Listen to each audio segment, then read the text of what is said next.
3 true Thanksgiving horror stories. Thanksgiving at my grandparents' house was always a highlight of the year. They lived in a cozy, older home in a small, quiet town, nestled next to a thick, shadowy forest that stretched for miles. The forest had a reputation among the locals, old tales of strange noises, sightings of things that didn't belong, rumors of wanderers disappearing. But for us, it was just part of the charm, adding a little mystery to the warmth of Thanksgiving. The day began as it always did. My grandparents' house was filled with the comforting smells of turkey, stuffing, and pies baking in the oven. My cousins and I huddled in the family room, wrapped in blankets, our eyes glued to the Macy's Thanksgiving Day parade on TV. My grandma floated around us, fussing over each of us in turn, making sure we were cozy, handing out steaming mugs of hot chocolate as we laughed and argued over which parade floats were the best. After the parade ended, my cousins and I helped my mom and grandma with the finishing touches on the meal, while my dad and uncle relaxed in the den, swapping old stories and occasionally sneaking bites of the food. By late afternoon, we were all gathered around the long dining table, passing plates and bowls around, laughing, sharing memories, feeling that rare warmth that only holidays seem to bring. The hours slipped by, and soon night fell. Outside, the forest loomed, quiet and dark. After dinner, we all settled in the family room, chatting and watching old Thanksgiving specials. One by one, the little kids fell asleep, and the adults started heading to bed, until it was just me and a few cousins, too stuffed with food to move. Eventually, even they drifted off, and I found myself alone, the house silent around me. Feeling drowsy myself, I turned off the TV and walked over to the window to pull the blinds. As I reached for the cord, a movement in the woods caught my eye. My heart gave a little jolt. I leaned closer to the window, squinting, and there, at the very edge of the forest, I saw a figure. The figure was tall and thin, standing so still that at first I thought it was a tree or a shadow. But as my eyes adjusted, I saw that it was definitely a person, or something shaped like one. They were too far away to make out any features, but the shape was unmistakable. Long, thin limbs, a head tilted at an unnatural angle, almost like it was watching me. I couldn't move. I tried to rationalize it, telling myself it was just a trick of the shadows or a branch that just looked like a person, but in my gut I knew better. There was something off about it. The figure stood, still as a statue, at the edge of the yard, partially hidden by a tree. Just when I thought maybe I was imagining it, the figure moved, taking one slow, deliberate step forward. My breath caught. I looked around, hoping to see one of my cousins nearby, but they were all asleep. I looked back out the window and froze. The figure was closer now, halfway across the yard. Its head was tilted down, its face obscured by shadow, but I could feel it watching me. Suddenly, the figure raised an arm, waving at me. But it wasn't a friendly wave. It was slow and mechanical, as if it was just mimicking the action without understanding it. Its arm hung at an awkward angle, too long, like it didn't quite belong. I backed away from the window, my heart pounding, but I couldn't look away. Then the figure started walking again, taking long, unnatural strides, moving directly toward the window. Panicking, I stumbled back, bumping into a side table and nearly knocking over a lamp. The noise echoed through the silent house, and I prayed someone would come down and see what I was seeing. I turned to glance down the hallway, hoping to see my dad or uncle, but there was no one. I was alone. When I looked back out the window, the figure had vanished. I let out a shaky breath, trying to convince myself that I had imagined it, that the shadows and exhaustion were playing tricks on me. But then, I heard a sound. A faint scraping noise coming from the back door. My stomach twisted as I realized the door wasn't locked. I moved slowly, trying to be as quiet as possible, hoping the sound would stop, that it was just a branch or the wind.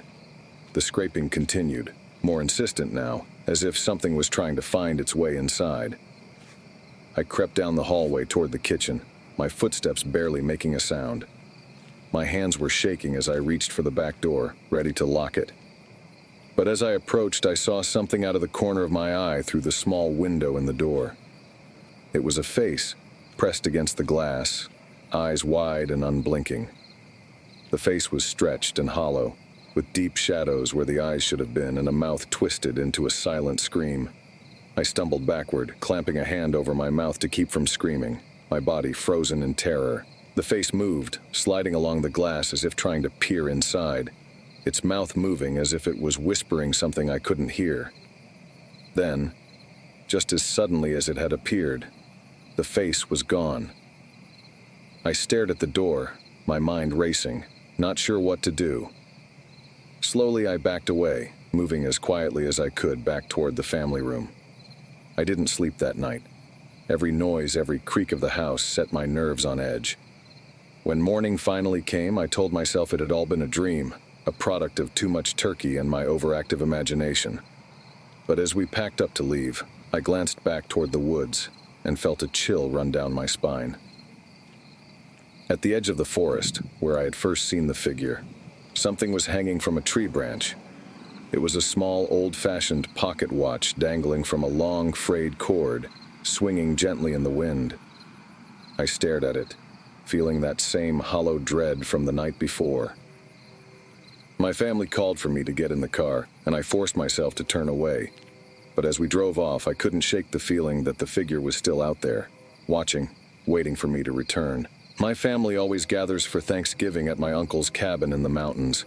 It's a bit isolated, surrounded by dense trees and rocky hills, but it's been our tradition for years. This Thanksgiving, an early snow had blanketed the area, giving everything a quiet, magical quality. After a huge meal and the last of the pumpkin pie, we all went outside to enjoy the snowfall and have a few family photos. The younger kids were playing in the snow, and a few of us ventured out to explore the trails that twisted through the nearby trees. I was with my cousin, and we'd wandered a little further than the rest, laughing and throwing snowballs, when we saw a set of footprints leading from the woods toward the cabin. They weren't any of ours. They were too big and too strange. The footprints were oddly shaped, each step longer and wider than any shoe I'd seen, and there was a bizarre, claw-like impression in the snow beside each print. Maybe a bear, my cousin suggested, though we both knew it didn't look like any animal print we'd seen. We nervously laughed it off, heading back toward the cabin to join everyone else. But when we returned, we noticed another set of footprints leading up the cabin steps and around to the back door, where they simply stopped. There were no prints leading away, no sign of anything walking back into the woods. We were unsettled but shrugged it off until my mom pointed out the window later that evening. "Look," she whispered. "Someone's been walking around the house." Outside, illuminated by the porch light, were fresh footprints. They circled the cabin, winding around the windows and stopping at the doors. The prints were bigger now, clearer in the fresh snow, and the claw-like impressions seemed deeper, more menacing. By that point, we were all frightened, locking the doors and pulling the blinds tight. My uncle tried to keep us calm, reassuring us it was just an animal, but deep down, we all knew something was wrong. We could feel it in the air, a suffocating sense of being watched.